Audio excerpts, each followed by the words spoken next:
ಶ್ರೀ ಮಂಜುನಾಥ ಸ್ವಾಮಿಯನ್ನು ಪ್ರಾರ್ಥಿಸುತ್ತಾ ಇಂದು ಕರ್ನಾಟಕದ ಎಲ್ಲ ಪ್ರಮುಖ ದೇವಾಲಯಗಳ ಧರ್ಮದರ್ಶಿ ಮಂಡಳಿಯವರು ಇಲ್ಲಿ ಇದ್ದೀರಿ.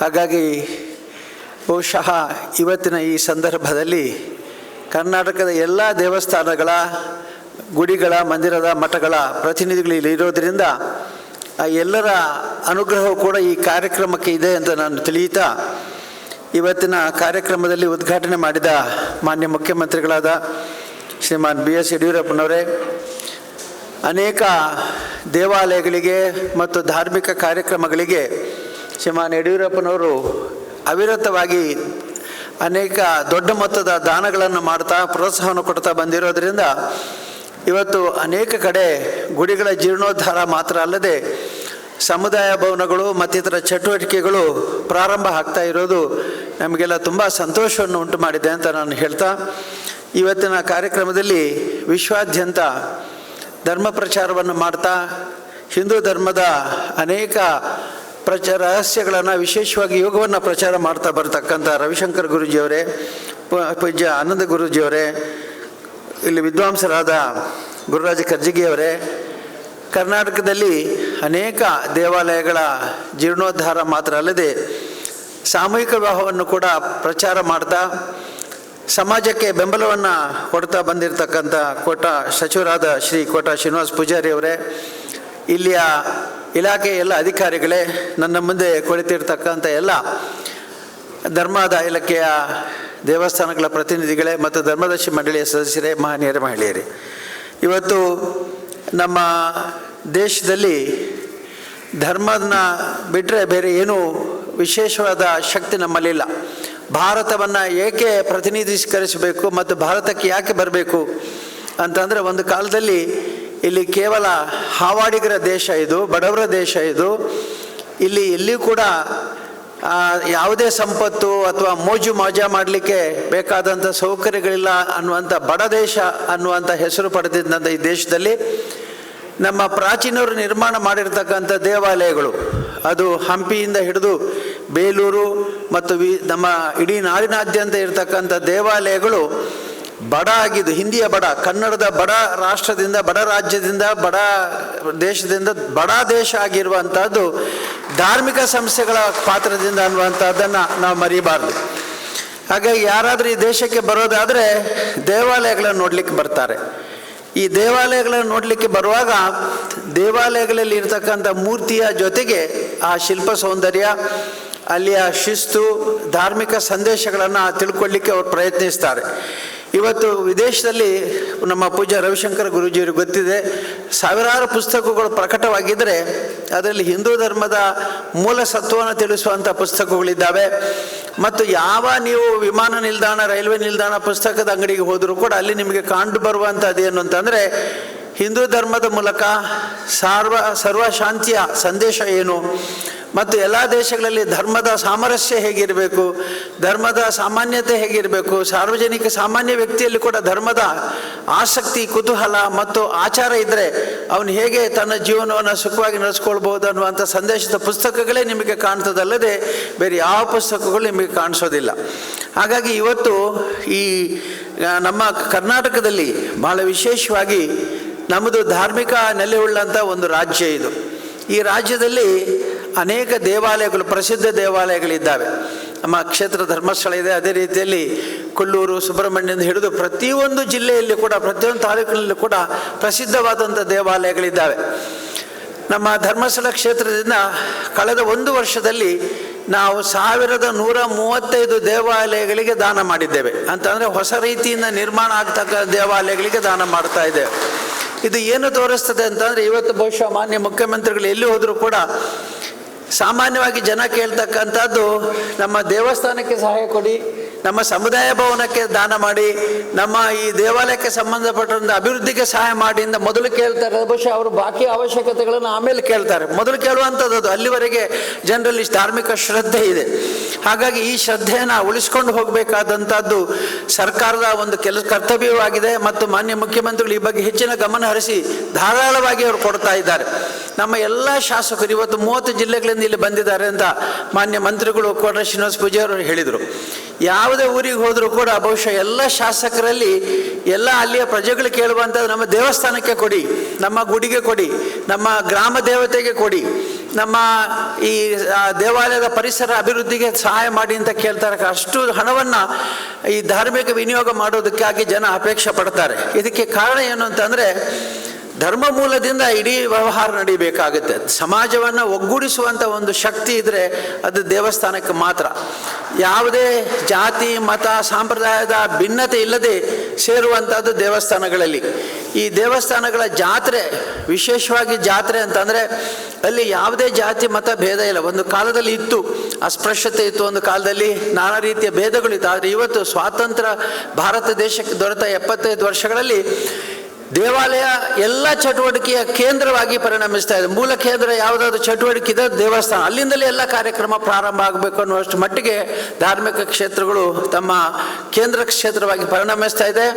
ಹಾಗಾಗಿ ಈ ದೇವಸ್ಥಾನಗಳನ್ನು ರಕ್ಷಣೆ ಮಾಡುವಂಥದ್ದು, ಅದರ ಶುಚಿತ್ವವನ್ನು ರಕ್ಷಣೆ ಮಾಡುವಂಥದ್ದು, ಪಾವಿತ್ರತೆಯನ್ನು ರಕ್ಷಣೆ ಮಾಡುವಂಥದ್ದು ಸರ್ಕಾರದ ಕರ್ತವ್ಯವೂ ಹೌದು, ಸಾರ್ವಜನಿಕರ ಕರ್ತವ್ಯವೂ ಹೌದು, ನಮ್ಮ ಎಲ್ಲರ ಕರ್ತವ್ಯ ಕೂಡ ಅದು ಹೌದು. ಆದ್ದರಿಂದ ದೇವಾಲಯಗಳನ್ನು ಇವತ್ತು ಬಹುಶಃ ಕರ್ಜಿಗಿಯವರು ಆಮೇಲೆ ಮಾತಾಡ್ತಾರೆ. ನಾನು ಕೇವಲ 15 ನಿಮಿಷದಲ್ಲಿ ನಾನೊಂದು ಸಣ್ಣ ಸಂದೇಶ ಕೊಡೋದಾದರೆ, ಎಲ್ಲ ದೇವಾಲಯಗಳನ್ನು ನಾವು ಶುದ್ಧೀಕರಿಸಿ ಇಟ್ಕೊಳ್ಬೇಕಾದದ್ದು ಬಹಳ ಅಗತ್ಯ ಇದೆ.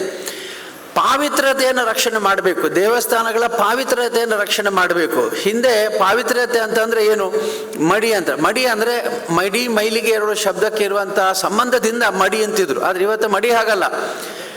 ಕೊರೋನಾ ಇವತ್ತು ನಮಗೇನಾದರೂ ಒಂದು ಸಂದೇಶ ಕೊಟ್ಟಿದ್ದೆ, ಕೋವಿಡ್-19 ನಮಗೇನಾದ್ರು ಸಂದೇಶ ಕೊಟ್ಟದಿದ್ದರೆ ಅದು ಆ ಕಾಯಿಲೆ ಬರುವಂಥದ್ದು, ರೋಗ ಬರುವಂಥದ್ದು ಅಶುದ್ಧಿ ಇದ್ದಲ್ಲಿಗೆ, ಅಥವಾ ಯಾರು ತಮ್ಮ ದೇಹವನ್ನು ಸ್ವಚ್ಛವಾಗಿ ಇಡೋದಿಲ್ಲ, ಉಸಿರನ್ನು ಸ್ವಚ್ಛವಾಗಿ ಇಟ್ಕೊಳ್ಳೋದಿಲ್ಲ, ದೇಹವನ್ನು ಸ್ವಚ್ಛವಾಗಿ ಇಟ್ಕೊಳ್ಳೋದಿಲ್ಲ, ಅಲ್ಲಿ ಹುಡುಕಿಕೊಂಡು ಕೊರೋನಾ ಬರುತ್ತೆ ಅನ್ನುವಂಥದ್ದು ನಮಗೆಲ್ಲ ತಿಳಿದಿದೆ. ಹಾಗಾಗಿ ಕೊರೋನಾವನ್ನು ದೂರ ಇಡಬೇಕಾಗಿದೆ. ನಾವೆಲ್ಲರೂ ಮಾಡಬೇಕಾಗಿದೆ ಅಂದರೆ ನಾವು ಮಡಿಯನ್ನು ಪಾಲಿಸಬೇಕು. ಮಡಿವಂತಿಕೆ ಅಂತಂದರೆ ಇನ್ನೊಬ್ಬರನ್ನು ಮುಟ್ಟದೇ ಇರುವಂಥ ಪರಿಸ್ಥಿತಿ ಕೂಡ ಈ ಕೊರೋನಾದ ಬಂದಿದೆ. ಆದರೆ ಈ ಹಳೆಯ ಸಂಪ್ರದಾಯ ಪ್ರಕಾರ ಏನಿತ್ತು ಅಂತಂದರೆ, ಸಾರ್ವಜನಿಕವಾಗಿ ನಾವು ಎಲ್ಲಿಯೂ ಭೇದಗಳನ್ನು ಗುರುತಿಸ್ಕೊಳ್ಬಾರ್ದು. ಜಾತಿ ಮತ ಪಂಥ ಸಂಪ್ರದಾಯ ಭೇದಗಳಿಲ್ಲ. ಆದರೆ ನಮ್ಮ ವೈಯಕ್ತಿಕ ಶುದ್ಧೀಕರಣವನ್ನು ಮಾಡಿಕೊಳ್ಬೇಕಾಗುತ್ತೆ. ವೈಯಕ್ತಿಕವಾಗಿ ನಮ್ಮ ದೇಹವನ್ನು ಶುದ್ಧದಲ್ಲಿ ಇಟ್ಕೊಳ್ಬೇಕು, ನಮ್ಮ ಆಚಾರ ವಿಚಾರದಲ್ಲಿ ಪಾವಿತ್ರತೆಯನ್ನು ಇಟ್ಕೊಳ್ಬೇಕು, ಮತ್ತು ಆಹಾರ ವಿಹಾರದಲ್ಲಿ ನಿಯಂತ್ರಣ ಇಟ್ಕೊಳ್ಬೇಕಾದದ್ದು ಬಹಳ ಅಗತ್ಯ ಇದೆ. ಹಾಗಾಗಿ ದೇವಾಲಯಗಳನ್ನು ಶುದ್ಧವಾಗಿ ಇಟ್ಕೊಂಡ್ರೆ ಅಲ್ಲಿಗೆ ಬರುವಂಥ ಜನ ಚಪ್ಪಲ್ ತೆಗೆದು ಬರ್ತಾರೆ, ಕೈ ಮುಗಿಯುವಾಗ, ನಮಸ್ಕಾರ ಮಾಡುವಾಗ, ಪ್ರಸಾದ ಸೇವನೆ ಮಾಡುವಾಗ ಭಕ್ತಿಯಿಂದ ಮಾಡ್ತಾರೆ, ಶ್ರದ್ಧೆಯಿಂದ ಮಾಡ್ತಾರೆ. ಇಲ್ಲಿ ಶುದ್ಧತೆಯನ್ನು ಇಟ್ಕೊಳ್ಬೇಕಾದಂಥದ್ದು ಬಹಳ ಅಗತ್ಯ ಇದೆ. ಹಾಗಾಗಿ ನಮ್ಮ ಎಲ್ಲ ದೇವಾಲಯಗಳ ಪ್ರತಿನಿಧಿಗಳು ಇಲ್ಲಿದ್ದೀರಿ. ದಯವಿಟ್ಟು ನೀವೆಲ್ಲರೂ ಮಾಡಬೇಕಾದ ಮೊದಲನೇ ಕರ್ತವ್ಯ ಏನು ಅಂತಂದರೆ, ದೇವಾಲಯಗಳ ಪರಿಸರವನ್ನು ಬಹಳ ಶುದ್ಧವಾಗಿ ಇಟ್ಕೊಳ್ಬೇಕಾದಂಥ ಅವಶ್ಯಕತೆ ಬಹಳ ಇದೆ. ಅದೆಲ್ಲ ನೀವು ಗಮನವಿಟ್ಟು ನಿಮ್ಮ ಮೊದಲನೇ ಕರ್ತವ್ಯ ಸಾನ್ನಿಧ್ಯ ಶುದ್ಧಿಯಿಂದ. ಸಾನ್ನಿಧ್ಯ, ಇವತ್ತು ಬಹಳ ಜನ ಇಲ್ಲಿ ಇದ್ದೀರಿ, ನಿಮಗೆ ಗೊತ್ತಿದೆ ಸಾನ್ನಿಧ್ಯ ಅಂದರೆ ಏನು ಅಂತ. ಒಂದು ಕ್ಷೇತ್ರಕ್ಕೆ ಹೋದರೆ ಅಲ್ಲಿ ಮೂಲ ಸ್ವಾಮಿ, ಮೂಲ ಶಕ್ತಿ ಅಂತ ಇರುತ್ತೆ. ನಮ್ಮ ಕ್ಷೇತ್ರಗಳಿಗೆ ಹೋದಾಗ ನಾವು ಎಷ್ಟೇ ಕಷ್ಟ, ತಿರುಪತಿ, ಧರ್ಮಸ್ಥಳಕ್ಕೆ, ಕೊಲ್ಲೂರಿಗೆ, ಸುಬ್ರಹ್ಮಣ್ಯಕ್ಕೆ ಹೋದರೆ 6 ತಾಸು 7 ತಾಸು ಆದರೂ ನಿಂತು ಒಂದು ಕ್ಷಣ ಆದರೂ ಕೂಡ ಫೋಟೋ ತೆಗೆದ ಹಾಗೆ ಕ್ಲಿಕ್ ಮಾಡುವಂಥದ್ದು ಮೂಲ ಸ್ವಾಮಿಯ ದರ್ಶನ. ಯಾಕೆ ಅಂತಂದರೆ ಅಲ್ಲಿ ಸಾನ್ನಿಧ್ಯ ಇದೆ. ಆ ಸಾನ್ನಿಧ್ಯದ ಒಂದು ವೈಬ್ರೇಷನ್, ಇಂಗ್ಲೀಷ್ನಲ್ಲಿ ನಾವೇನು ವೈಬ್ರೇಷನ್ ಹೇಳ್ತೇವೆ, ವಿಕಿರಣ ಅಂತ ನಾವು ಹೇಳ್ತೇವೆ, ಅದು ನಮಗೆ ಸ್ಪರ್ಶ ಆದರೆ ಸಾಕು. ಅಲ್ಲಿ ನಮಗೆ ಸಾಕಷ್ಟು ನೆಮ್ಮದಿ, ಸುಖ, ಸಂತೋಷ, ನಮ್ಮ ಪಾಪ ನಾಶ ಆಗುತ್ತೆ, ದೋಷ ಹೋಗುತ್ತೆ ಅನ್ನೋ ದೃಷ್ಟಿಯಲ್ಲಿ ನಾವು ಮೂಲ ಸಾನ್ನಿಧ್ಯವನ್ನು ರಕ್ಷಣೆ ಮಾಡಿಕೊಳ್ಬೇಕಂಥದ್ದು ಬಹಳ ಅಗತ್ಯ ಇದೆ. ಈ ಸಾನ್ನಿಧ್ಯವನ್ನು ರಕ್ಷಣೆ ಮಾಡಿಕೊಳ್ಬೇಕಾದ್ರೆ ಪರಿಸರದಲ್ಲಿ ಶುದ್ಧತೆ ಇರಬೇಕು, ದೇವಸ್ಥಾನದಲ್ಲಿ ಶುದ್ಧತೆ ಇರಬೇಕು. ಮತ್ತು ಆಚಾರ ವಿಚಾರಗಳು, ಅಲ್ಲಿ ಪೌರೋಹಿತ್ಯ ಮಾಡುವವರು ಅಥವಾ ಅಲ್ಲಿ ಸೇವೆ ಚಾಕರಿ ಮಾಡುವವರು ವೈಯಕ್ತಿಕ ದೇಹದ ಅಂತರಂಗ ಬಹಿರಂಗ ಶುದ್ಧಿಯನ್ನು ಇಟ್ಕೊಳ್ಬೇಕು. ಅಂತರಂಗ ಬಹಿರಂಗ ಅಂತ 2 ಶುದ್ಧಿ ಇದೆ. ಬಹಿರಂಗ ಶುದ್ಧಿ, ನಾವು ಸ್ನಾನ ಮಾಡ್ಬೋದು, ಪರಿಮಳದ ಸಾಬೂನನ್ನು ಹಾಕ್ಕೊಳ್ಬೋದು, ಸೆಂಟ್ ಹಾಕ್ಕೊಳ್ಬೋದು, ಯಾವುದೇ ಬಹಿರಂಗ ಶುದ್ಧಿಯನ್ನು ಮಾಡ್ಕೊಳ್ಬೋದು. ಅದು ಅಂತರಂಗ ಶುದ್ಧಿಯನ್ನು ಸಾಧಿಸಬೇಕಾಗಿದ್ದರೆ ಅದಕ್ಕೆ ವ್ಯಕ್ತಿತ್ವ ಬೇಕಾಗುತ್ತೆ, ತಪಸ್ಸು ಬೇಕಾಗುತ್ತೆ, ಸಾಧನೆ ಬೇಕಾಗುತ್ತೆ, ಏಕಾಗ್ರತೆ ಬೇಕಾಗುತ್ತೆ. ಹಾಗಾಗಿ ಅಂತರಂಗ ಬಹಿರಂಗ ಶುದ್ಧಿ. ನದಿಯಲ್ಲಿ ಬಹಿರಂಗ ಶುದ್ಧಿ ಮಾಡ್ತೇವೆ, ನದಿಯಲ್ಲಿ ಸ್ನಾನ ಮಾಡ್ತೇವೆ, ಅದು ತೀರ್ಥ. ಕ್ಷೇತ್ರ ಅಂತಂದರೆ ಅಲ್ಲಿ ಅಂತರಂಗ ಶುದ್ಧಿ. ಎಲ್ಲಿ ಯಾವ ಕ್ಷೇತ್ರಗಳಿದ್ರೂ ನಿಮ್ಗೆ ಗೊತ್ತಿದೆ, ಒಂದು ನದಿಯ ಪಕ್ಕದಲ್ಲಿರುತ್ತೆ ಅಥವಾ ಒಂದು ಕೆರೆಯ ಪಕ್ಕದಲ್ಲಿ ಇರುತ್ತೆ. ಅಲ್ಲಿ ಹೋಗಿ ಬಹಿರಂಗ ಶುದ್ಧಿಯನ್ನು ಮಾಡಿ ದೇವಸ್ಥಾನಕ್ಕೆ ಬಂದಾಗ ಅಂತರಂಗ ಶುದ್ಧಿಯನ್ನು ಮಾಡ್ಕೊಳ್ತಾರೆ. ನಮ್ಮ ಎಲ್ಲರ ಕರ್ತವ್ಯ ಏನು ಅಂತಂದರೆ, ಆ ಕ್ಷೇತ್ರಕ್ಕೆ ಬಂದಾಗ ಪ್ರತಿಯೊಬ್ಬ ಭಕ್ತನಿಗೂ ಯಾತ್ರಿಕನಿಗೂ ಮಾನಸಿಕ ಪರಿವರ್ತನೆಗೆ ಅಂತರಂಗ ಶುದ್ಧಿಗೆ ಬೇಕಾದಂಥ ಸೌಕರ್ಯವನ್ನು ವ್ಯವಸ್ಥೆಯನ್ನು ಮಾಡಿಕೊಡ್ಬೇಕಾದಂಥ ನಮ್ಮ ಅಗತ್ಯ ಇದೆ. ಎಷ್ಟೋ ಕ್ಷೇತ್ರಗಳಲ್ಲಿ ಹೋದಾಗ ಇವತ್ತು ನಾವು ಕಂಡುಬರುವಂಥ, ವಿಶೇಷವಾಗಿ ನಮ್ಮ ಹಿಂದೂ ಕ್ಷೇತ್ರಗಳಲ್ಲಿ ಏನು ಅಂತಂದರೆ ಅನೇಕ ರೀತಿಯ ಅವ್ಯವಸ್ಥೆಗಳನ್ನೆಲ್ಲ ಕಾಣ್ತೇವೆ. ಅದಕ್ಕೆ ಭಕ್ತರು ಸ್ವಾತಂತ್ರ್ಯವನ್ನು ತೆಗೆದುಕೊಂಡು ಅಶುದ್ಧಿಯನ್ನು ಮಾಡ್ತಾರೆ, ಗಲೀಜನ್ನು ಮಾಡ್ತಾರೆ. ಎಷ್ಟೋ ಕಡೆ ಮದುವೆಗಳಾಗುವಂಥದ್ದು ದೇವಸ್ಥಾನದ ಒಳಗೆ, ದೇವಸ್ಥಾನದ ದಾರಿಯಲ್ಲಿ, ದೇವಸ್ಥಾನಕ್ಕೆ ಹೋಗುವಂಥ ದಾರಿ ಉದ್ದಕ್ಕೂ ಅಂಗಡಿ ಮಟ್ಟುಗಳು, ಅಲ್ಲಲ್ಲಿ ಅಡುಗೆ ಮಾಡಿಬಿಡ್ತಾರೆ, ಶೌಚ ಮಾಡಿಬಿಡ್ತಾರೆ, ಗಲೀಜು ಮಾಡಿಬಿಡ್ತಾರೆ. ಇನ್ನೊಬ್ಬರು ಬಂದು ಇದೇ ಜಾಗವನ್ನು ಉಪಯೋಗಿಸ್ತಾರೆ ಅನ್ನುವಂಥ ಪ್ರಜ್ಞೆ ಇಲ್ಲದೆ ಅವರು ಅಸಹ್ಯವನ್ನು ಮಾಡ್ತಾರೆ. ನಮ್ಮೆಲ್ಲರ ಮೊದಲನೇ ಕರ್ತವ್ಯ, ಹೇಗಾದರೂ ಮಾಡಿ ನಮ್ಮ ಕ್ಷೇತ್ರದ ಪರಿಸರವನ್ನು ಸ್ವಚ್ಛವಾಗಿ ಇಟ್ಕೊಳ್ಳೋದಕ್ಕೆ ನಾವು ಪ್ರಯತ್ನ ಮಾಡಬೇಕು ಅನ್ನುವಂಥದ್ದು ನಮ್ಮ ಮೊದಲನೇ ಕೋರಿಕೆ ನಿಮ್ಮಲ್ಲಿ.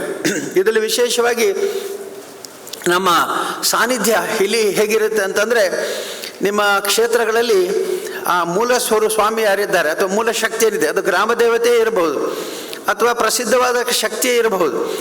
ಅಲ್ಲಿ ಬಂದಾಗ ಆ ನಿಯಮಗಳೇನಿದೆ, ಮುಂಜಾನೆಯಿಂದ ಹಿಡಿದು ರಾತ್ರಿಯವರೆಗೆ ಮಾಡಬೇಕಾದ ಪೂಜೆಯ ಶಿಸ್ತುಗಳೇನಿದ್ದಾವೆ, ಆ ಶಿಸ್ತನ್ನು ಇಟ್ಕೊಳ್ಬೇಕಾದಂಥದ್ದು ಬಹಳ ಅಗತ್ಯ ಇದೆ. ನಮ್ಮ ಕ್ಷೇತ್ರದಿಂದ ಯಾರೋ ಬಂದು ಕೇಳಿದರು, ನಮ್ಮ ಕರ್ನಾಟಕದ ಒಂದು ದೇವಸ್ಥಾನ, ಹೆಸರು ಹೇಳೋದಿಲ್ಲ, ಅಲ್ಲಿ ನೀವು ಅಷ್ಟಮಂಗಲ ಪ್ರಶ್ನೆ ಇಡಬೇಕು, ಯಾಕೆಂದರೆ ಆ ದೇವಾಲಯದ ಶಕ್ತಿ ಸ್ವಲ್ಪ ಕುಂದಿದಂತಿದೆ, ಸಮಸ್ಯೆಗಳಿದ್ದಾವೆ ಅಂತ. ನಾವು ಯಾರೋ ವಿದ್ವಾಂಸರನ್ನ ಕೇಳಿದೆ, ವಿದ್ವಾಂಸರು ಒಪ್ಪಿದ್ರು. ಅವರು ಹೋಗಿ ಅಷ್ಟಮಂಗಲ ಇಟ್ಟರು. ಅಷ್ಟಮಂಗಲ ಇಟ್ಟಾಗ ಒಂದು ಸಮಸ್ಯೆ ಹೇಳಿದರು, ಏನು ಅಂತಂದರೆ, ನಿಮ್ಮ ದೇವಾಲಯದಲ್ಲಿ ಅನೇಕ ಬಾರಿ ಪೂಜೆ ಆಗುತ್ತೆ ಅಂತ. ಅವ್ರು ಹೇಳಿದ್ರು, ಅದು ಹೇಗೆ ಸಾಧ್ಯ ಅನೇಕ ಬಾರಿ ಪೂಜೆ ಆಗಲಿಕ್ಕೆ ಅಂತ. ಇಲ್ಲ ನೋಡಿ, ನೀವು ವಿಚಾರಿಸಿ ಅಂತ ಅಂದಾಗ ಚರ್ಚೆ ಆಯಿತು. ಚರ್ಚೆ ಆದಾಗ ಅವ್ರು ಏನು ಹೇಳಿದ್ರು ಅಂದರೆ, ಒಂದು ಪುರೋಹಿತರು ಪಾಪ ಬಡಪಾಯಿ ಪೂಜೆ ಶುರು ಮಾಡ್ತಾರೆ, ಅಷ್ಟೊತ್ತಿಗೆ ಒಬ್ಬರು MLA ಬರ್ತಾರೆ, ಮೊದಲಿಂದ ಪ್ರಾರಂಭ ಆಗುತ್ತೆ ಪೂಜೆ. ಅದು ಸ್ವಲ್ಪ ಹೊತ್ತಲ್ಲಿ ಒಬ್ಬರು ಶ್ರೀಮಂತರು ಬರ್ತಾರೆ, ಮತ್ತೆ ಪೂಜೆ ಮೊದಲಿಂದ ಪ್ರಾರಂಭ ಆಗುತ್ತೆ. ಆಮೇಲೆ ಯಾರೋ ಮಂತ್ರಿಗಳು ಬರ್ತಾರೆ, ಮತ್ತೆ ಪೂಜೆ ಪ್ರಾರಂಭ ಆಗುತ್ತೆ. ಅವ್ರು ಒಪ್ಕೊಂಡ್ರು, ಹೌದು ಸ್ವಾಮಿ ಹೀಗೆ ಅಂತ. ಆಮೇಲೆ ಹೇಳಿ, ಮೂಲ ಮೂರ್ತಿಯ ದರ್ಶನವೇ ಆಗ್ತಾ ಇಲ್ಲ ಅಂತ. ಹೌದು, ಮೂಲ ಮೂರ್ತಿಯ ಮುಂದೆ ನಾವು ಉತ್ಸವ ಮೂರ್ತಿಯನ್ನು ಇಟ್ಟು ಪೂಜೆ ಮಾಡಿದ್ರಿಂದ ಮೂಲ ಮೂರ್ತಿ ಯಾವುದು ಅಂತಲೇ ಗೊತ್ತಿಲ್ಲ ಈಗ ಅಂತ. ಹೀಗೆ ಯಾಕೆ ಹೇಳ್ತಿದ್ದೇನೆ ಇದು ಅಂತಂದರೆ, ಮೂಲ ಸಾನ್ನಿಧ್ಯವನ್ನು ರಕ್ಷಣೆ ಮಾಡಿಕೊಂಡು ಹೋಗಬೇಕು. ಅದರ ಜೊತೆಗೆ ಶುಚಿತ್ವದ ಕಡೆಗೆ ಗಮನ ಇಲ್ಲದಿದ್ದರೆ ಅನೇಕ ದೋಷಗಳು ಅಲ್ಲಿ ಬರುತ್ತೆ. ಇದು ಮಾಡಬೇಕಾದ ತಮ್ಮೆಲ್ಲರ ಕರ್ತವ್ಯ ಇದೆ. ಅದರ ಜೊತೆಗೆ ನಮ್ಮ ಸಿಬ್ಬಂದಿಗಳಿಗೆ ತರಬೇತಿ, ಆಚಾರ್ಯರಿಗೆ, ಪುರೋಹಿತರಿಗೆ, ಸೇವಕ ಸಿಬ್ಬಂದಿಗಳಿಗೆ ಆದಷ್ಟು ತರಬೇತಿಯನ್ನು ಕೊಟ್ಟು ಅವರು ತಮ್ಮ ತಮ್ಮ ಕರ್ತವ್ಯವನ್ನು ನಿರ್ವಹಣೆ ಮಾಡುವಲ್ಲಿ ಎಚ್ಚರಿಕೆಯನ್ನು ಕೊಡಬೇಕಾಗತ್ತೆ. ಮತ್ತು ಇನ್ನು ಈ ಅಂತರಂಗದ ಶುದ್ಧಿ, ಅಂತರಂಗದ ಪೂಜೆ ವ್ಯವಸ್ಥೆಗಳು, ಶಿಸ್ತುಗಳು ಇದೆಲ್ಲ ಆದ ಮೇಲೆ ಇನ್ನು ಬರಬೇಕಾದಂಥದ್ದು ಸಾಮಾಜಿಕವಾದ ಮುಖ. ಕ್ಷೇತ್ರಗಳಲ್ಲಿ ಅನೇಕ ರೀತಿಯ ಧಾರ್ಮಿಕ ಕಾರ್ಯಗಳನ್ನು ಮಾಡಲೇಬೇಕಾಗುತ್ತೆ. ಧರ್ಮಸ್ಥಳದಲ್ಲಿ 4 ರೀತಿಯ ದಾನ ಮಾಡಬೇಕು ಅಂತ ಹೆಗ್ಗಡೆಯವರಿಗೆ ಒಂದು ಆಜ್ಞೆ ಮಾಡಿದ್ದಾರೆ ಧರ್ಮ ದೇವತೆಗಳು. ಅನ್ನದಾನ, ಔಷಧದಾನ, ವಿದ್ಯಾದಾನ ಮತ್ತು ಅಭಯದಾನ ಅಂತ. ಈ ಅಭಯದಾನ ಅಂತಂದರೆ ಯಾರಿಗೆ ಏನು ಬೇಕೋ ಅದನ್ನು ಕೊಡಬೇಕು. ಅಸಹಾಯಕರಿಗೆ ಸಹಾಯ ಮಾಡುವಂಥದ್ದು ಮತ್ತು ಆಪತ್ತು ನಿರ್ವಹಣೆ ಮಾಡುವಂಥದ್ದು, ಮಾರ್ಗದರ್ಶನ ಕೊಡುವಂಥ, ಈ ರೀತಿ ಎಲ್ಲ ಸೇವೆಗಳನ್ನು ಜನರಿಗೆ ಮಾಡಬೇಕು ಅನ್ನುವಂಥದ್ದು ಸಂದೇಶ ಇದೆ. ಅದಲ್ಲದೆ ಪ್ರತಿ ತಿಂಗಳು ಕೂಡ ಹೆಗಡೆಯವರು ಧರ್ಮದೇವತೆಗಳ ಮುಂದೆ ವರದಿಯನ್ನು ಕೊಡಬೇಕು. ಏನು ವರದಿಯನ್ನು ಕೊಡಬೇಕು ಅಂದರೆ, ಅಲ್ಲಿ ಅಣ್ಣಪ್ಪ ಬೆಟ್ಟದಲ್ಲಿ ಆವೇಶ ನಡೀತದೆ. ಈ ಆವೇಶ ನಡೆಯೋ ಸಂದರ್ಭದಲ್ಲಿ ಅವರೆಲ್ಲ ಕೇಳ್ತಾರೆ, ಮಂಜುನಾಥ ಸ್ವಾಮಿಯ ಪೂಜೆ ಸರಿಯಾಗಿ ನಡೀತಿದೆಯೋ, ಅನ್ನದಾನ ಸರಿಯಾಗಿ ನಡೀತಿದೆಯೋ, ಬೇಕಾದವರಿಗೆ ಧರ್ಮದಗಳನ್ನು ಮಾಡ್ತಿರೋ, ನಿಮ್ಮಲ್ಲಿ ಬೇಕಾದಷ್ಟು ಭಂಡಾರದಲ್ಲಿ ಹಣ ಇದೆ, ಉಗ್ರಾಣದಲ್ಲಿ ಸಾಮಾನ್ಯದೆ ಕಡಿಮೆ ಆದರೆ ನಾವು ತಂದು ಹಾಕ್ತೀವಿ, ಆದರೆ ನೀವು ಧರ್ಮ ಮಾಡ್ತಿರೋ, ಸಹಾಯ ಮಾಡ್ತಿರೋ, ಸರಿಯಾಗಿ ವಿನಿಯೋಗ ಮಾಡ್ತಿರೋ ಒಂದು ವರದಿ ಕೊಡಿ ಅಂತ ಕೇಳ್ತಾರೆ. ನಾನು ಯಾವಾಗಲೂ ಹಾಸ್ಯಕ್ಕಾಗಿ ಹೇಳೋದಿದೆ, ವಿಧಾನಸೌಧದಲ್ಲಿ ಇಂಥ ಒಂದು ಶಕ್ತಿ ಇದ್ದರೆ ಪ್ರತಿ ತಿಂಗಳು ವರದಿಯನ್ನು ಆ ಶಕ್ತಿಗೆ ಒಪ್ಪಿಸುವಂಥ ಪದ್ಧತಿ ಆದರೆ ಅನೇಕ ಸಮಸ್ಯೆಗಳು ಪರಿಹಾರ ಆದೀತು ಅಂತೇಳಿ. ಅಂದರೆ ಈ ರೀತಿಯಿಂದ ಧರ್ಮದೇವತೆಗಳಿಗೆ ವರದಿ ಒಪ್ಪಿಸುವಂಥ ವರದಿಯ ಕ್ರಮದಿಂದಾಗಿ ಸದಾ ಎಚ್ಚರಿಕೆ ಇರಬೇಕಾಗತ್ತೆ. ಮತ್ತು ಎಚ್ಚರಿಕೆ ತಪ್ಪಿದಲ್ಲಿ ಶಿಕ್ಷೆ ಸಿಗುತ್ತೆ. ಅವರು ಹೇಳ್ತಾರೆ, ನೀವು ತಿಳಿದು ತಪ್ಪು ಮಾಡಿದರೆ ಕೈಯಲ್ಲಿದ್ದ ಎಣ್ಣೆ ಕಣ್ಣಿಗೆ ಹೋದೀತು, ಕಡಿಯುವ ಶಬ್ದ ಕೇಳಲಿಕ್ಕಿಲ್ಲ, ಬೀಳುವ ಶಬ್ದ ಕೇಳಿತ್ತು, ಇವತ್ತು ಎಳ್ಳಿನಷ್ಟಿದ್ದದ್ದು ಕುಂಬಳಕಾಯಿಯಷ್ಟು ಕುಳಿದು ಹೋದೀತು ಅಂತ ಒಂದು ಎಚ್ಚರಿಕೆಯನ್ನು ಕೊಡ್ತಾರೆ. ಅಂದರೆ ಸಣ್ಣ ತಪ್ಪು ತಿಳುವಳಿಕೆ ಇದ್ದು ಮಾಡಿದರೆ ಶಿಕ್ಷೆ ಸಿಗುತ್ತೆ. ಇಲ್ಲದಿದ್ದರೆ 12 ವರ್ಷ ನಿಮ್ಮನ್ನು ಸಾವಧಾನವಾಗಿ ನಾವು ಕಾಯ್ತೇವೆ. ಹೆತ್ತ ತಾಯಿ ಬೇರೆ ಆದರೂ ಕೂಡ ಧರ್ಮದೇವತೆಗಳು ನಿಮ್ಮನ್ನು ರಕ್ಷಣೆ ಮಾಡಿದ್ರು ಅಂತ ಲೋಕ ತಿಳ್ಕೊಳ್ಬೇಕು, ಹಾಗೆ ಕಾಯ್ತೇವೆ ಅಂತ. ಇದು ನಿಮಗೆ ಹೇಳಿದ್ದು ಧರ್ಮಸ್ಥಳಕ್ಕೊಂದಕ್ಕೆ ಅನ್ವಯ ಆಗುವಂಥ ಮಾತು ಇದಲ್ಲ ಅನ್ನೋದಕ್ಕಾಗಿ ನಾನು ತಮಗೆಲ್ಲರಿಗೂ ಹೇಳ್ತಾ ಇದ್ದೇನೆ. ನಿಮ್ಮ ದೇವಾಲಯಗಳಲ್ಲಿ ಇಂತಹ ಸಂಪ್ರದಾಯ ಹಿಂದೆ ಇರಬಹುದು, ಈಗ ನಿಂತು ಹೋಗಿ ಇರಬಹುದು, ಅಥವಾ ಇಂತಹ ಒಂದು ಪದ್ಧತಿಯನ್ನು ಕೆಲವು ನಮ್ಮ ದಕ್ಷಿಣ ಕನ್ನಡ ಜಿಲ್ಲೆಯಲ್ಲಿ ಇದ್ದ ಹಾಗೆ ಬೇರೆ ಕಡೆ ಇಲ್ಲದೇ ಇರಬಹುದು. ಆದರೆ ನಮಗೆಲ್ಲ ಹೇಳ್ತಾನೆ, ನೀವೆಲ್ಲರೂ ಕೂಡ ತಿಳುವಳಿಕೆ ಇಲ್ಲದೆ ಮಾಡಿದ ತಪ್ಪಿಗೆ ತಾಯಿ ಹೇಗೆ ರಕ್ಷಣೆ ಮಾಡಿದೋ ಮಗುವನ್ನು ತಪ್ಪು ಮಾಡಿದಾಗ ಅಕ್ಬರ್ ಕೇಳಿದಂತೆ ಬೀರ್ಬಲ್ಗೆ ಯಾರಾದರೂ ಚಕ್ರವರ್ತಿ ಎದೆಗೆ ಒದ್ರೆ ಏನು ಮಾಡಬೇಕು ಅಂತ, ಎಲ್ಲರೂ ಶಿಕ್ಷೆ ಕೊಡಬೇಕು, ಹಾಗೆ ಮಾಡಬೇಕು ಹೀಗೆ ಬೀರ್ಬಲ್ ಹೇಳಿದಂತೆ ಚಿನ್ನದ ಕಡಗ ಹಾಕಬೇಕು ಅಂತ. ಏನಿದು ಚಕ್ರವರ್ತಿ ಎದೆಗೆ ತೊಳೆದ್ರೆ ಚಿನ್ನದ ಕಡಗ ಹಾಕಬೇಕು ಅಂತ ಹೇಳ್ತಾ ಇದೆಯಲ್ಲ? ಹೌದು, ಚಕ್ರವರ್ತಿಯ ಎದೆಗೆ ತೊಳೆಯುವಂಥದ್ದು ಅವರ ಮೊಮ್ಮಗು ಮಾತ್ರ ಅಲ್ಲದೆ ಬೇರೆ ಯಾರಿಗೂ ಸಾಧ್ಯ ಇಲ್ಲ. ಹಾಗಾಗಿ ಅವರಿಗೆ ಚಿನ್ನದ ಕಡಗ ಹಾಕಿ ಅಂತ ಹೇಳಿದೆ ಅಂತ. ಅಂದರೆ ತಿಳುವಳಿಕೆ ಇಲ್ಲದೆ ನಾವು ಏನು ತಪ್ಪು ಮಾಡಿದರೂ ಕೂಡ ದೇವರು ಚಿನ್ನದ ಕಡಗ ಹಾಕಿ ನಮಗೆ ರಕ್ಷಣೆ ಮಾಡ್ತಾರೆ. ಆದರೆ ತಿಳುವಳಿಕೆ ಇದ್ದು ನಮ್ಮಲ್ಲಿ ಏನಾದರೂ ನಾವು ವಂಚನೆ, ಮೋಸ ಅಥವಾ ಯಾವುದೇ ರೀತಿಯಲ್ಲಿ ಅಧರ್ಮದ ಕೆಲಸ ಮಾಡಿದರೆ ಅನ್ಯಕ್ಷೇತ್ರೇ ಕೃತಂ ಪಾಪಂ, ಅನ್ಯಕ್ಷೇತ್ರದಲ್ಲಿ ಮಾಡಿದ ಕೃತಂ ಪಾಪ ಎಲ್ಲ ಪಾಪಗಳೆಲ್ಲ ಪುಣ್ಯಕ್ಷೇತ್ರ ವಿನಶ್ಯತೆ, ಪುಣ್ಯಕ್ಷೇತ್ರದಲ್ಲಿ ಹಾಳು ಹೋಗುತ್ತೆ. ಆದರೆ ಧರ್ಮಕ್ಷೇತ್ರೇ ಕೃತಂ ಪಾಪ, ಇಲ್ಲಿ ಏನೋ ತಪ್ಪ ವಜ್ರಲೇಪ ಅಂತ ವಜ್ರಲೇಪದಂತೆ ಅಂಡುತ್ತದೆ ಅನ್ನುವಂಥ ಮಾತು ಇದೆ. ಹಾಗಾಗಿ ನಾವೆಲ್ಲರೂ ಕೂಡ ಇದನ್ನು ಎಚ್ಚರಿಕೆಯಿಂದ ಕಾಯಬೇಕು. ನಮಗೆ ಆರೋಗ್ಯ, ನೆಮ್ಮದಿ, ನಮ್ಮ ಮುಂದಿನ ಜನಾಂಗಕ್ಕೆ ನೆಮ್ಮದಿ ಬೇಕು ಅಂತಾದರೆ ಆಚಾರ ವಿಚಾರ ಮತ್ತು ಎಲ್ಲ ಚರ್ಚೆಗಳಲ್ಲಿ ನಿಯಂತ್ರಣ ಇರಬೇಕು, ಶಿಸ್ತು ಇರಬೇಕು, ಬದ್ಧತೆ ಇರಬೇಕು. ಹಾಗಿದ್ರೆ ಮಾತ್ರ ಆಗುತ್ತೆ ಅಂತ ಹೇಳಿ ಇವತ್ತು ಅನೇಕ ದೇವಸ್ಥಾನಗಳು ಸರ್ಕಾರದ ಅಧೀನದಲ್ಲಿದೆ. ಆದ್ದರಿಂದ ಆ ಎಲ್ಲ ದೇವಾಲಯಗಳಲ್ಲಿ ಕೂಡ ಇವತ್ತು ಜನ ಭೇದ ಇಲ್ಲದೆ ಹೋಗ್ತಾರೆ. ಧರ್ಮಕ್ಷೇತ್ರ ಯಾರು ಏನು ಅಂತೇಳಿ ನೋಡ್ತಾರೆ, ಅಲ್ಲದೆ ಅಲ್ಲಿಯ ಬೇರೆ ವ್ಯವಸ್ಥೆಗಳನ್ನು ಸಹಿಸಿಕೊಳ್ತಾರೆ. ಆದರೆ ಇವತ್ತು ನಮ್ಮ ಈ ಗುಡಿ ಪತ್ರಿಕೆಯ ಒಂದು ಪ್ರಾರಂಭದಿಂದಾಗಿ ಸಾಮಾನ್ಯ ಕೋಡ್ ಆಫ್ ಕಾಂಡಕ್ಟ್ ಅಂತ ನಾವು ಹೇಳ್ತೇವೆ. ಇಲಾಖೆಯ ವತಿಯಿಂದ ಎಲ್ಲ ದೇವಾಲಯಗಳಿಗೂ ಕೂಡ ಸಾಮಾನ್ಯ ನೀತಿ ಸಂಹಿತೆಯನ್ನು ಅವರು ಹಾಕಿಕೊಟ್ರೆ ಆ ನೀತಿ ಸಂಹಿತೆಯ ಮೂಲಕ ಎಲ್ಲರೂ ಕೂಡ ತಮ್ಮ ತಮ್ಮ ಕ್ಷೇತ್ರಗಳ ಅಭಿವೃದ್ಧಿಯನ್ನು ಅವರು ನೋಡಬಹುದು. ಅದಲ್ಲದೆ ಈ ವರ್ಷ ನಾವೆಲ್ಲರೂ ಕಂಡ ಹಾಗೆ ಇಂತಹ ಭೀಕರ ಕಾಯಿಲೆಗಳು ಬಂದಾಗ ಅನ್ಯಥಾ ಶರಣಂ ನಾಸ್ತಿ, ಬೇರೆ ಯಾರು ನಮಗೆ ಶರಣ ಮಾಡಲಿಕ್ಕೆ ದಾರಿ ಇಲ್ಲ, ಭಗವಂತ ಒಬ್ಬನೇ ಶರಣು ಅನ್ನುವಂಥ ನಮಗೆ ರಕ್ಷಣೆ ಕೊಡುವಂಥ ಈ ಎಲ್ಲ ಮಾಸ್ಕ್ಗಳಿಂದ ದೊಡ್ಡ ಮಾಸ್ಕ್ ಭಗವಂತನ ಅನುಗ್ರಹ, ಆ ಮಾಸ್ಕ್ ನಮಗೆ ದೊರಕಲಿ ಅನ್ನುವಂಥ ಮಾತನ್ನು ನಾನು ಹೇಳ್ತಾ, ಇವತ್ತು ನಮ್ಮ ಶ್ರೀನಿವಾಸ ಪೂಜಾರಿಯವರು ದಕ್ಷಿಣ ಕನ್ನಡ ಜಿಲ್ಲೆಯವರಾದ್ದರಿಂದ ಅವರ ಸಂಪ್ರದಾಯಗಳೆಲ್ಲ ಅವರಿಗೆ ತಿಳಿದದ್ರಿಂದ ಅನೇಕ ಕ್ಷೇತ್ರಗಳಲ್ಲಿ ಓಡಾಡಿ ಅವರು ಧಾರ್ಮಿಕ ಪ್ರಜ್ಞೆಯನ್ನು ಮೂಡಿಸ್ತಾ ಇದ್ದಾರೆ. ಸಾಮೂಹಿಕ ಮದುವೆಯನ್ನು ಅವರು ಪ್ರಾರಂಭಿಸಿದರು, ಆದರೆ ಕೊರೋನಾದಿಂದ ಅದಾಗಲಿ ಈ ವರ್ಷ ಮತ್ತೆ ಮಾಡ್ತೀವಿ ಅಂತ ಹೇಳ್ತಾ ಇದ್ದಾರೆ. ಆ ಕಾರ್ಯ ಅವರಿಂದ ಆಗಲಿ ಮತ್ತು ಎಲ್ಲ ಕ್ಷೇತ್ರಗಳಲ್ಲಿ ಕೂಡ ಧಾರ್ಮಿಕತೆ ಹೆಚ್ಚಲಿ, ಅವರ ಸೇವೆ ಇನ್ನು ಮುಂದೆ ಅವಿರತವಾಗಿ ನೆರವೇರಲಿ ಅಂತ ನಾನು ಹಾರೈಸ್ತಾ, ಮಾನ್ಯ ಮುಖ್ಯಮಂತ್ರಿಗಳು ಈ ವರ್ಷ ನಮಗೆ ಧರ್ಮೋತ್ಥಾನ ಟ್ರಸ್ಟಿಗೆ ರಾಜ್ಯ ಪ್ರಶಸ್ತಿ ಕೊಟ್ಟಿದ್ದಾರೆ. ರಾಜ್ಯ ಪ್ರಶಸ್ತಿ ಯಾಕೆ ಕೊಟ್ಟಿದ್ದಾರೆ ಅಂತಂದರೆ, ನಾವು ಕ್ಷೇತ್ರ ಧರ್ಮಸ್ಥಳದ ವತಿಯಿಂದ ಪ್ರಾಚೀನ ದೇವಾಲಯಗಳ ಜೀರ್ಣೋದ್ಧಾರವನ್ನು ಮಾಡ್ತಾ ಇದ್ದೇವೆ. ಸುಮಾರು 250 ದೇವಾಲಯಗಳನ್ನು ಪ್ರಾಚೀನ ದೇವಾಲಯಗಳ ಜೀರ್ಣೋದ್ಧಾರ ಮಾಡಿದ್ದೇವೆ. ಅದಲ್ಲದೆ ನಾವು ಬೇರೆ ದೇವಸ್ಥಾನಗಳಿಗೆ ಸಹಾಯ ಕೊಡ್ತೇವೆ.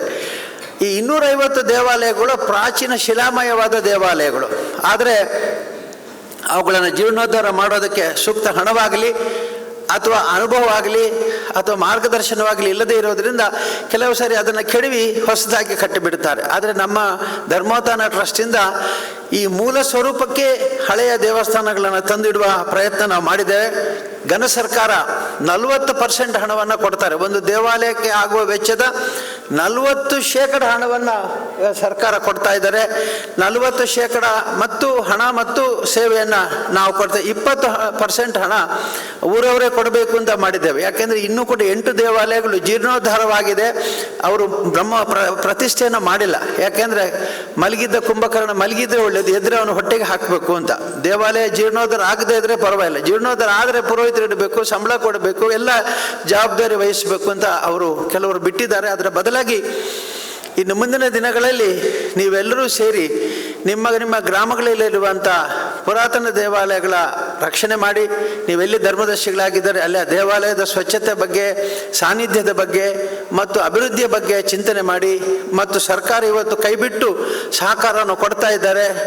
ಭಕ್ತರಿಗೆ ಸೌಕರ್ಯಗಳು, ಅವರಿಗೆ ಅನ್ನದಾನದ ವ್ಯವಸ್ಥೆ ಮತ್ತು ಎಲ್ಲ ಸೌಕರ್ಯಗಳನ್ನು ಮಾಡಿಕೊಡಿ ಅಂತ ನಾನು ಮತ್ತೊಮ್ಮೆ ಹೇಳ್ತಾ, ಇವತ್ತು ಈ ಕಾರ್ಯಕ್ರಮದಲ್ಲಿ ಪವಿತ್ರವಾದ ಕಾರ್ಯಕ್ರಮದಲ್ಲಿ ಭಾಗವಹಿಸಿ ನಾನು ತುಂಬ ಸಂತೋಷಪಟ್ಟಿದ್ದೇನೆ. ಯಾಕೆಂದರೆ ಇನ್ನು ಮುಂದಿನ ದಿನಗಳಲ್ಲಿ ಖಂಡಿತವಾಗಿ ಹಿಂದೂ ಧರ್ಮಕ್ಕೆ ಒಳ್ಳೆಯ ಪ್ರಭೆ ಬರುತ್ತೆ, ಪ್ರಕಾಶ ಬರುತ್ತೆ. ಇವತ್ತು ನಮ್ಮ ಪೂಜ್ಯ ರವಿಶಂಕರ ಗುರೂಜಿ ಅಂತವರು ನಾನಾ ದೇಶಗಳಲ್ಲಿ ತಿರುಗಿ ಧರ್ಮದ ಪ್ರಚಾರವನ್ನು, ಹಿಂದೂ ಧರ್ಮದ ಪ್ರಚಾರವನ್ನು ಮಾಡ್ತಾ ಇದ್ದಾರೆ. ಅದರ ಜೊತೆಗೆ ನಮ್ಮ ದೇಶದಲ್ಲಿ ಈಗಿನ ಸರ್ಕಾರಗಳು ನಮಗೆ ಅನುಕೂಲವಾಗಿ ಇರೋದರಿಂದ ನಮ್ಮ ಎಲ್ಲ ಕ್ಷೇತ್ರಗಳ ಅಭಿವೃದ್ಧಿ ಆಗಲಿ, ಎಲ್ಲ ದೇವರಿಗೆ ಪೂಜೆ, ನಿತ್ಯ ಅನ್ನದಾಸೋಹ ಮುಂತಾದ ಎಲ್ಲ ಸತ್ಕಾರ್ಯಗಳು ನಡೀಲಿ, ಮಠ ಮಂದಿರಗಳು ಕೂಡ ತಮ್ಮ ಕರ್ತವ್ಯವನ್ನು ಮಾಡಲಿ ಅಂತ ಹಾರೈಸ್ತಾ, ತಮ್ಮೆಲ್ಲರಿಗೂ ಶ್ರೀ ಮಂಜುನಾಥ ಸ್ವಾಮಿ ಅನುಗ್ರಹದಲ್ಲಿ ನಿಮ್ಮ ಎಲ್ಲರ ಇಷ್ಟ ದೇವತೆಗಳು ನಮ್ಮ ದೇಶವನ್ನು, ರಾಜ್ಯವನ್ನು ಕಾಪಾಡಲಿ ಅಂಥೇಳಿ ಪ್ರಾರ್ಥಿಸಿ ನಾನು ಸಂತೋಷದ ಗುಡಿಪತ್ರಿಕೆ ಬಿಡುಗಡೆಯನ್ನು ಮಾಡಿದ್ದೆ.